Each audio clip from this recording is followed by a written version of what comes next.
أو يقلل وأن ينسب إلى القبائل العدنانية الكريمة هذه المملكة الحقيرة. لن نسمح بذلك.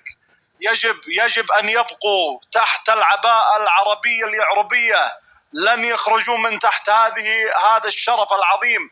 هم أبناء أختنا الأكارم، هم الأكفاء الوحيدين للعرب الأقعاء. لن نسمح لأحد أن يقلل من القبائل العدنانية. لن نجعلهم أن يكونون هذه الآن الهجمات القوية في محاولة نسب هذه المملكة المزعومة الذليلة إلى القبائل العدنانية الكريمة. لن نجعلهم يشكلون على الأطفال فيشعر بأن أمامه هو تاريخية.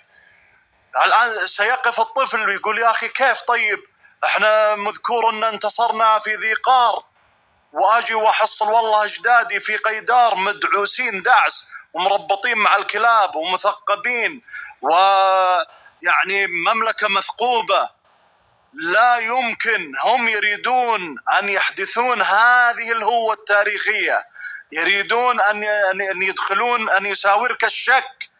لا يمكن. احنا اللي نعرف عن القبائل العدنانية العظيمة قبائل جسورة لها مفاخرها.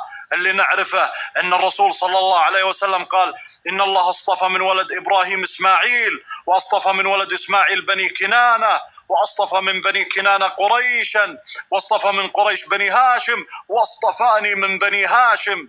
والآن يجي اليهودي اللعين يريد أن ينسب قيدار الغجرية، قيدار المدعوسة من بابل ومن الآشوريين، وتم ربطهم مع الكلاب ومع الثعالب وتثقيب فك شيخهم. لا يمكن. حدث العاقل بما يعقل. ما نعرف عن العدنانية وما الأرض إلا قيس عيلان وأهلها، لهم ساحاتها سهلها وحزومها. ما نعرف إلا كل علم طيب، ما نعرف إلا المرويات المحبوكة والشعر الطيب، ما نعرف إلا أمور طيبة عن القبائل العدنانية، شيء ينومسنا، نفتخر بأننا أخوالهم. أما الآن هذه المحاولة، وطبعا العدنانيين قبل القحطانيين اكتشفوا هذه المكيدة، ولن يسمحون لليهود أن ينسبون هذه المملكة الحقيرة، المملكة القيدارية، إلى القبائل العدنانية العظيمة اللي تاريخها مشرف من أول ومن تالي.